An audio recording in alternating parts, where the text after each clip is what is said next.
TeleSUR English has been following up the latest events regarding the 22nd Summit of Foreign Ministers of the Latin American and Caribbean states, as Mexico handed over the pro tempore presidency to Argentina.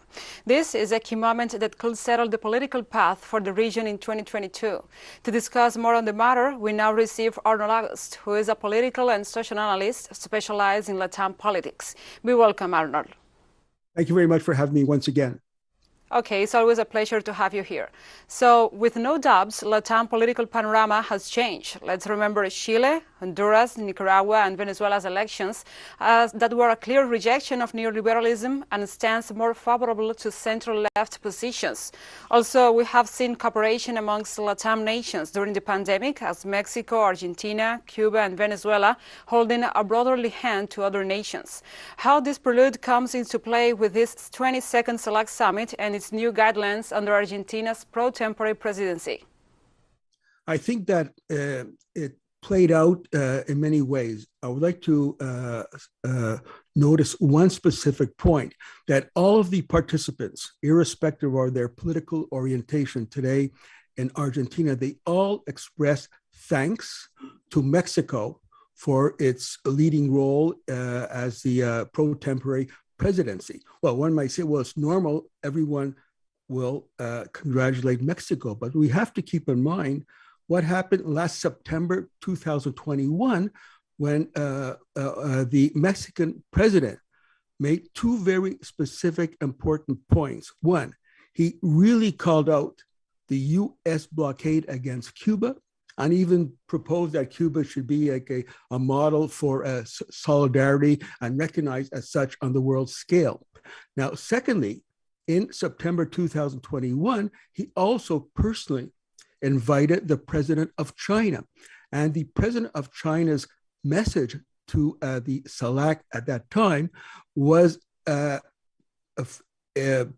broadcast directly in Spanish, English subtitles, etc. So the fact that everyone applauds Mexico for this, I think it's very important. Like with regards to his very important stand with regards to against the Cuban blockade last September, as a Canadian, I feel a little bit ashamed because all of the possibilities that Justin Trudeau had in the last few years to call out the American blockade of Cuba, he did not do it once. So I'm very happy that Mexico did it. And I'm very happy that all of the countries today are applauding Mexico for its leading role in the SELAC up to today. I think there are some things, you mentioned the leftward turn. Yes, well, one thing has not changed is like last September, Brazil did not show up. They don't say why, but we know why.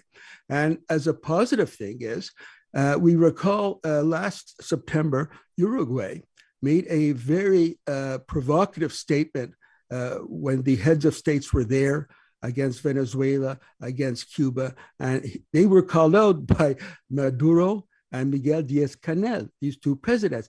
Now, I noticed today, Uruguay, perhaps that country or the leadership of that country has learned its lesson. They did not say anything negative against Venezuela or against Cuba, and I think this perhaps reflects another indication. It reflects the shift to the left in that whole region. And so, on the other hand, talking about shifts in the whole region, I noticed the intervention by Chile. Of course, we know the elections took place. The new president, Boric, is not yet in power. However, in the Chilean presentation, she didn't make any criticism of Maduro or of Cuba, but she did go out of her way to say that Chile is always in favor of more democracy. She actually mentioned more full democracy twice in her intervention. We respect human rights in the region. Now, I don't want to be pessimistic, but how far away would this be if Boric was represented in SELAC today? Because we know while the important historic victory against the fascists a few weeks ago in Chile, is extremely important, but I think that it's much larger than Boric. It reflects the sentiment, the struggles of the people of Chile over the last few years. At the same time, Boric, as it has been pointed out by many commentators, he takes very negative stance against Cuba, Venezuela, and Nicaragua. So I think this whole thing, as you say, shift to the left, it's also in the process of developing, and it's not over yet. So, okay, yes, maybe the movement to the left is more slow than we want. But in this case, we saw the ALBA summit in Havana, in Cuba, last December, that set the tone for the integrationist movement that has a legacy and a clear objective, which is the construction of LATAM as a region of peace, unity, and prosperity. Is this new summit reaching these regional aspirations? Yes, I think so. I think that the aspiration for regional integration is very strong. It's stronger now than it even was in September before these latest elections. At the same time, for example, Colombia, today, I mean, elections are coming out in soon, and the current Colombian government is probably going to lose, but the Colombian government was the only one that really made, in my view, a provocative statement today with regards to regional integration, where she said that, yes, regional integration is important, but we also cannot set aside our important partners in the Organization of American States, specifically mentioning Canada and the United States. And this was mentioned twice in two different settings. And so Colombia is perhaps, making sure that the United States is going to support the Colombian government, the current Colombian party in the next elections. But, once again, as a Canadian, I cannot but feel outraged that a country such as Colombia is appealing to Canada and the United States to be part of this regional integration, while Canada, along with the United States, has been in the forefront and trying to suppress regional integration, in the forefront of trying to overturn governments there who support regional integration. I mean, it's quite funny. Colombia, of course, and others, Uruguay, did not mention the fact that the Lima group completely fell apart. It does not exist. At the same time, they're still, pushing forward the same narrative, the need for democratic rights, human rights, and democracy to be respected in that area. So I think it's an ongoing thing, and we'll see how things will develop with the next elections, but I'm very optimistic about it. And,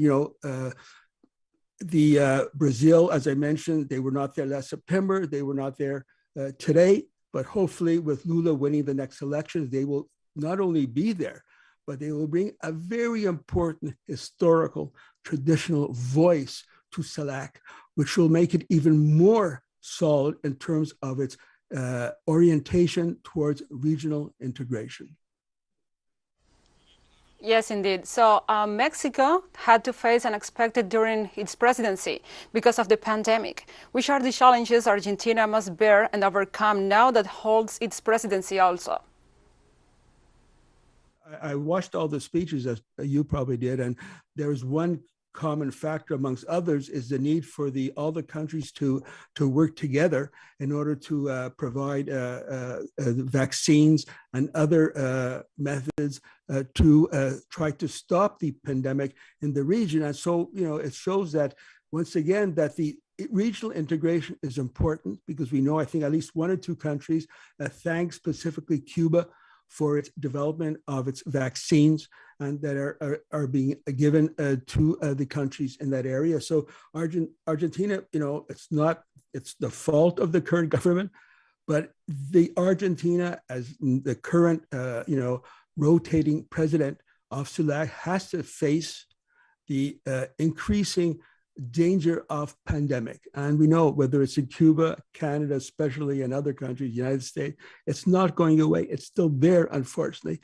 And I think the regional integration headed by Argentina, which has a very strong nationalist sentiment in the country of the Kirchners, will be able to, convince the other countries, perhaps in the West, such as the United States and other countries, to assist Latin America in order to try to eradicate or at least diminish substantially the COVID-19, which is still ravaging much of Latin America. And of course, going back to my very first point, when Mexican government invited the Chinese president to speak last September, one of the most important sources of vaccines and other methods to try to eradicate COVID-19 is China.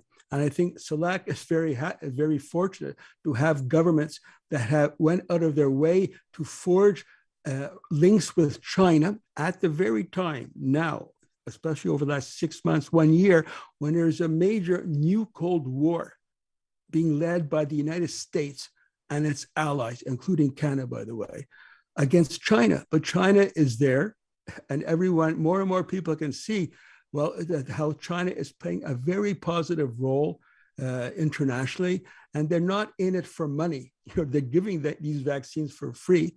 Well, in the capitalist countries, for the United States, for example, United States and Canada, COVID-19 vaccines and other health instruments are seen as just another source of profit. Yeah, maybe this is the opening and the beginning of a new time, the political time in Latin America and the integration with China. In this moment, we thank you, Arnold, for your time and your presence hearing from the South. Thank you.